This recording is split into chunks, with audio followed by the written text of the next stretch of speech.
Assalamualaikum warahmatullahi wabarakatuh. Hai para pencinta catur dan para catur mania, selamat datang kembali di Legenda Catur Dunia. Kita kembali ke SEA Games Vietnam kawan. Cabang catur kembali melanjutkan sesi rapid atau catur cepat kemarin. Kemarin saya sempat tidak mendapatkan link ataupun live gamenya di chess.com kawan, yang akhirnya di babak keempat dan kelima akhirnya ada lagi live gamenya di chess.com. Walaupun agak terlambat saya mengulasnya, tapi belum sampai terlambat betul kawan. Oke, di cabang catur cepat ini atau rapid, tim Indonesia menurunkan Grandmaster Susanto Megaranto dan International Master Azaria Jodi di kategori open atau pria. Di kategori wanita, tetap yang diturunkan adalah Iren Sukandar dan Citra Dewi. Tapi sayang kawan, dua Sri Kandi kita ini, dua wakil wanita kita ini tidak lolos ke babak selanjutnya. Mereka gugur di babak penyisian kemarin yang menyelesaikan 5 babak sekaligus.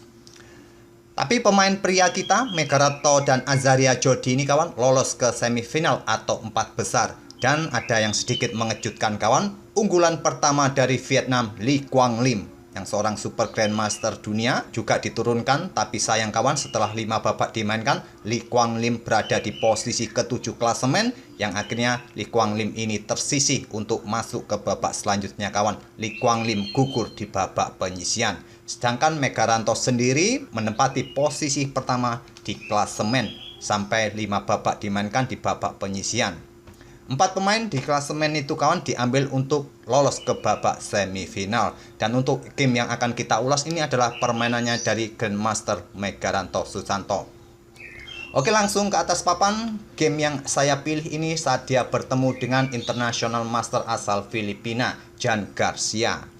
Kebetulan live game yang ada di chess.com hanya menayangkan babak keempat dan kelima saja kawan. Jadi babak pertama, kedua, dan ketiga tidak ada live gamenya di chess.com. Dari 5 babak yang dimainkan oleh Megaranto di catur cepat kemarin, Megaranto mendapatkan 4 kali kemenangan dan 1 kalah saat menghadapi Grandmaster asal Vietnam. Dan ini merupakan game kelima Megaranto menghadapi International Master asal Filipina. Megaranto pegang putih mengawali dengan pion D4. Dibalas kuda F6, kuda F3, pion G6, kita temui permainan Queen's Pawn game kawan. Selanjutnya kuda C3, pion D5. Di sini gajah gelap berkembang ke F4, pion C6, pion E3, dan gajah G4 mengepin kuda. Diblokade dengan pengembangan gajah E2 oleh Megaranto, gajah G7. Di sini kedua pemain rokade pendek. Megaranto membuka permainan dengan kuda ke E5, membuka tantangan pertukaran gajah kawan. Sekarang hitam mempunyai pilihan apakah menarik mundur gajahnya atau langsung bertukar gajah terang, karena posisi gajahnya ini juga dalam ancaman kuda.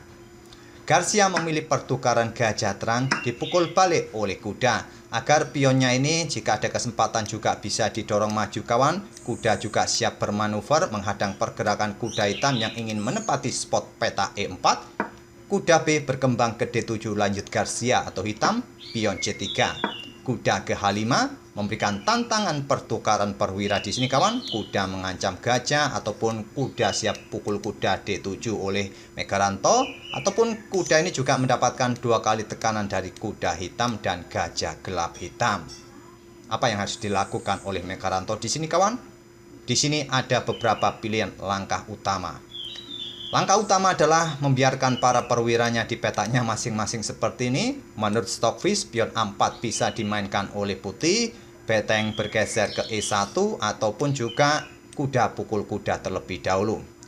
Langkah terbaik adalah pion A4, tapi Megaranto memilih langkah kuda mundur ke D3 untuk membackup gajah, juga menghindari serangan dari perwira hitam. Di sini kuda ambil gajah F4, dipukul balik menggunakan kuda E. Selanjutnya adalah pion E5, membuka tantangan. Jika tantangan ini ditolak, kemungkinan pion ini siap didorong lagi untuk mendapatkan penguasaan ruang kawan.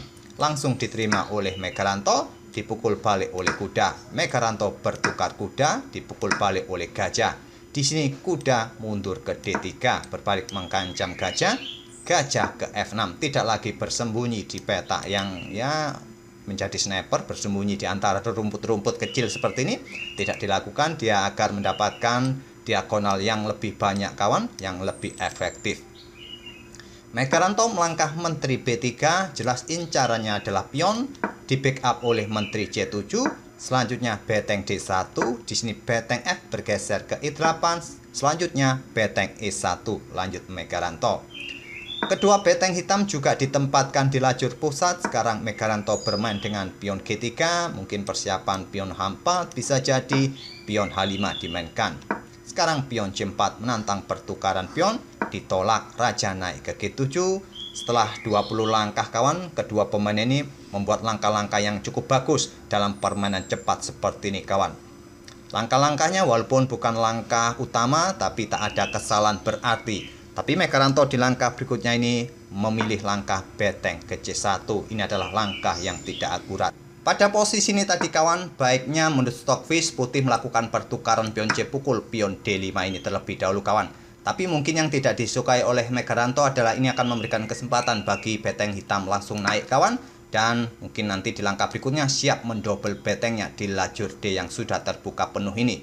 Mungkin inilah yang tidak disukai oleh Megaranto untuk bertukar pion terlebih dahulu. Dia menggeser beteng ke C1 terlebih dahulu dan barulah pion pukul pion kawan. Jika nanti dipukul balik oleh beteng, ya menteri siap ambil balik. Dan nanti jika diambil pion, maka beteng putih juga mendapatkan menteri hitam. Mungkin itulah taktik yang direncanakan oleh Megaranto. Diantisipasi oleh hitam, menteri ke B6 menantang pertukaran, menghindari serangan X-ray di kawan, dan Megaranto menolak menteri C2. Sekarang pion H4. Langkah ini juga kurang bagus bagi hitam. Stockfish tadi menyarankan menteri ke peta A5 ataupun langsung bertukar pion ini. Pion H4 sudah dimainkan oleh Garcia. Respon dari Megaranto adalah bertukar pion C pukul pion D5. Tidak langsung dipukul balik menggunakan beteng ataupun pion C kawan. Hitam melanjutkan pertukaran di sayap raja. Pion H pukul pion G3 juga bukan pilihan bagus. Pilihan bagus tadi ya pion C pukul pion D5 ataupun pukul balik menggunakan beteng. Pion H pukul pion G5 dipukul balik oleh pion H dan barulah sekarang beteng ambil pion D5. Sekarang kuda ke F4 menyerang beteng. Beteng mundur ke D7.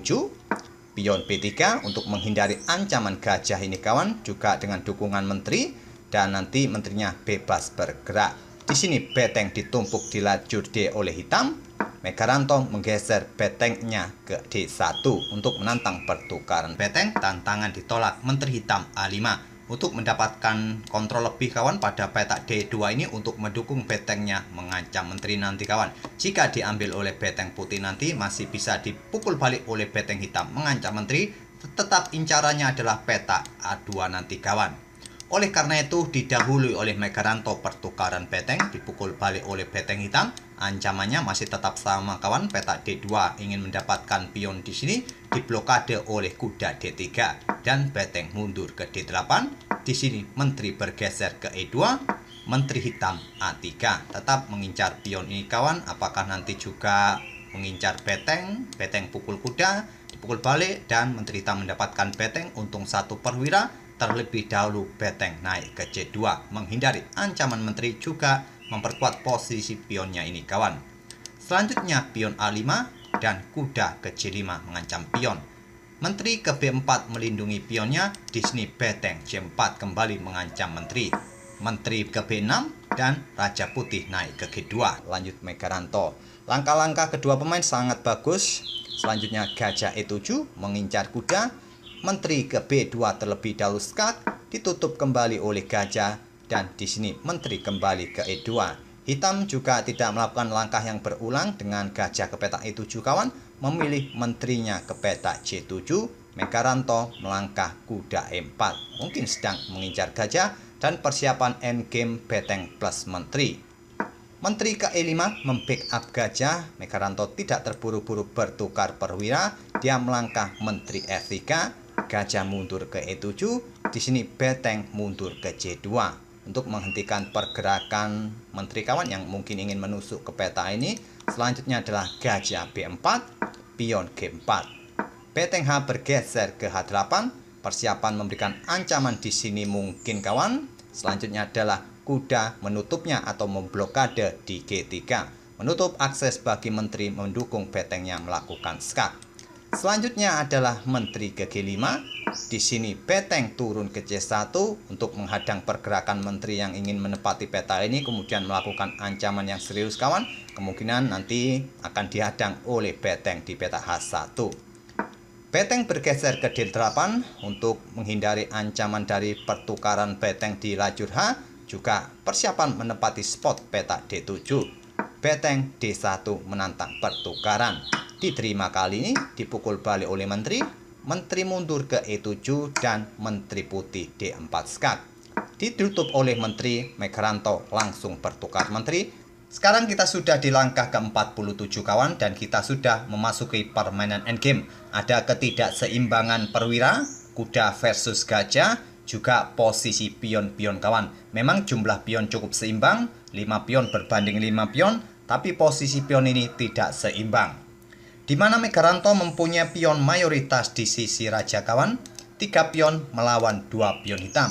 Berbanding di sisi menteri, pion minoritas didapat oleh Megaranto, 2 pion melawan 3 pion hitam kawan. Tapi permainan masih cukup seimbang menurut Stockfish. Dengan langkah-langkah yang presisi atau akurat, permainan akan berakhir miss. Oke, kita lanjut ke langkah berikutnya. Oleh Megaranto bermain dengan pion F4 untuk menghentikan laju raja hitam agar tidak bisa maju ke depan kawan. Peta-peta ini sudah dikontrol oleh pion-pion putih. Selanjutnya adalah raja juga siap menempati peta F3 dan seterusnya naik ke peta E4. Pion B5 dimainkan oleh Garcia. Selanjutnya raja putih F3, raja hitam E6, raja putih E4, gajah mundur ke D6. Di sini kuda siap manuver ke peta berikutnya, ke peta ini kawan, ke peta D4 melakukan skak garbuan terhadap pion C5. Terlebih dahulu hitam memainkan pion F5-nya skak. Dipukul balik oleh pion, kembali skak, raja mundur ke peta E3. Di sini pion C5 dimainkan. Memang tujuannya untuk mendapatkan kontrol di depan ini kawan, di baris keempat, agar raja tidak bisa maju ataupun menghalangi kuda melakukan skak garbuan terhadap pion-pionnya nanti. Tapi langkah ini adalah langkah blunder. Dengan memainkan pionnya maju seperti ini, maka peta ini menjadi incaran kuda selanjutnya kawan. Dan tentu saja ditempati oleh Megaranto dengan kuda C3-nya mengincar pion. Pion ini sudah tidak bisa di backup lagi, harus dipaksa maju oleh Garcia ke peta B4. Tapi peta-peta ini sudah menjadi peta lemah kawan. Sudah tidak bisa lagi pion-pion hitam berani untuk didorong maju, dan Megaranto melanjutkan dengan kuda ke-4. Persiapan manuver nanti ke peta ini juga nanti lompat lagi ke peta C4, mendapatkan jangkauan yang lebih luas untuk mendapatkan atau mengancam beberapa pion hitam nanti bisa jadi dilakukan oleh Megaranto. Raja hitam D5, kuda B6 skak, raja ke C6, kuda ke C4 mengincar pion ini kawan. Coba lihat, laju pion hitam ini sudah dihentikan oleh kuda di lajur C. Kalaupun pion A ini didorong, kemungkinan putih akan menahannya kawan. Nanti jika pion A pukul pion B3, masih bisa dipukul balik oleh pion A. Tetap pion hitam tidak akan mempunyai progres yang berarti. Nanti bagaimana raja ini akan mendukung pionnya maju kawan untuk menciptakan pion bebas di lajur E ataupun di lajur F oleh Megaranto. Gajah mundur ke C7 melindungi pionnya. Di sini pion E4 merupakan langkah terbaik kawan dari Megaranto, menantang pertukaran pion ataupun melepaskan pion F4-nya yang bisa dipukul oleh gajah hitam. Kalaupun pertukaran pion ini ditolak, mungkin melakukan pergerakan yang lain, pion ini siap didorong ataupun pion pukul pion nanti akan dilanjutkan, merupakan langkah terbaik. Kalaupun sekarang gajah ini ambil pion F4, pion E akan pukul pion F5 kawan, dan akan memberikan tempat juga bagi rajanya siap mendukung pion ini bisa promosi. Ataupun nanti memaksa gajah akan ambil pion ini, dan tinggal 2 pion akan berhadapan dengan 3 pion didukung kudanya nanti kawan. Putih masih bisa menang. Tapi pada posisi ini Garcia memilih langkah yang lain dengan gajah mundur ke D8. Dan bisa saja pion ini didorong maju kawan, nanti diikuti dengan langkah manuver kuda untuk mendapatkan pion yang ada di peta terang, tapi bukan pilihan terbaik. Pilihan terbaik adalah yang dilakukan oleh Megaranto ini, langsung pukul pion F5 dengan pionnya. Selanjutnya adalah raja ke D5, kuda melakukan skak di peta E3, raja mundur ke D6, dan selanjutnya raja putih ke E4 mendukung pionnya kawan. Gajah C7 dan kuda C4 skak. Di posisi ini kawan, hitam atau Garcia menyerah. Karena memang kalah materi kawan, juga kalah posisi di sisi menteri. Hitam tidak mempunyai banyak progres atau tidak bisa melakukan progres yang bagus di sisi menteri dengan pion-pionnya nanti untuk membongkar pion putih ini kawan, percuma. Walaupun pion A4 nanti akan dimainkan selepas rajanya ini pindah, tidak akan ada progres yang berarti. Kalaupun permainan tetap dilanjutkan dengan raja ini mundur, mungkin bergeser ke peta ini, ya pion ini siap didorong, memberikan ruang bagi rajanya. Ataupun jika raja bergeser ke peta ini, kuda akan siap bermanuver kawan. Mungkin ke peta E5 di sini ataupun ke peta yang lain, memberikan ancaman skak garbuan nanti. Ataupun jika di sini raja bergerak ke peta ini, ya melakukan skak di sini, mendapatkan pion di sini dan seterusnya. Kalaupun melakukan pergerakan yang lain pada posisi ini seperti gajah bergerak ke peta D6, sama melakukan skak di sini juga mendapatkan pion yang di sini nanti. Tidak banyak yang bisa dilakukan oleh hitam kawan pada posisi seperti ini. Oke, itulah kawan permainan dari Megaranto saat menghadapi wakil Filipina di game kelima babak penyisihan catur cepat kemarin. Indonesia masih mempunyai kesempatan besar untuk mendapatkan emas lagi di cabang catur nih kawan. Karena dua wakil Indonesia, Megaranto dan Azaria Jodi, menembus babak semifinal atau babak 4 besar. Semoga permainan kedua pemain ini bisa menghibur kalian dan kita akan bertemu di video-video berikutnya. Kita nantikan hari ini babak 4 besar catur cepat kawan. Kita akan bertemu di video-video berikutnya. Terima kasih. Wassalamualaikum warahmatullahi wabarakatuh.